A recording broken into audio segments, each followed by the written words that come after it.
দাও।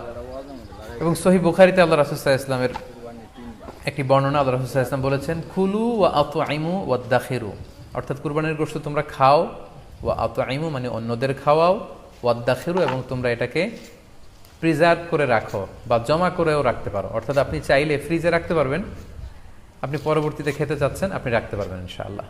সো উত্তম হচ্ছে 3 ভাগ করে, 1 ভাগ নিজে খাওয়া, 1 ভাগ আত্মীয় স্বজনদের প্রতিবেশীদের দেয়া এবং 1 ভাগ অভাবী সুবিধাবঞ্চিত গরিব মিসকিনদের মাঝে বন্টন করে দেয়া। এবং অবশ্যই অবশ্যই যাদের সামর্থ্য আছে আপনারা বেশি বেশি কুরবানি করুন, এবং এই কুরবানির মধ্য দিয়ে আমরা অনেক অনেক প্রান্তিক জনগোষ্ঠী, সুবিধাবঞ্চিত মানুষ, তাদের কাছে আমাদের সহায়তাগুলো পৌঁছে দিতে পারবো।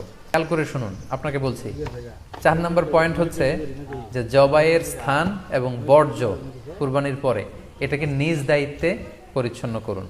আই রিপিট, আমি আবার বলছি, যেখানে আপনি কুরবানি করলেন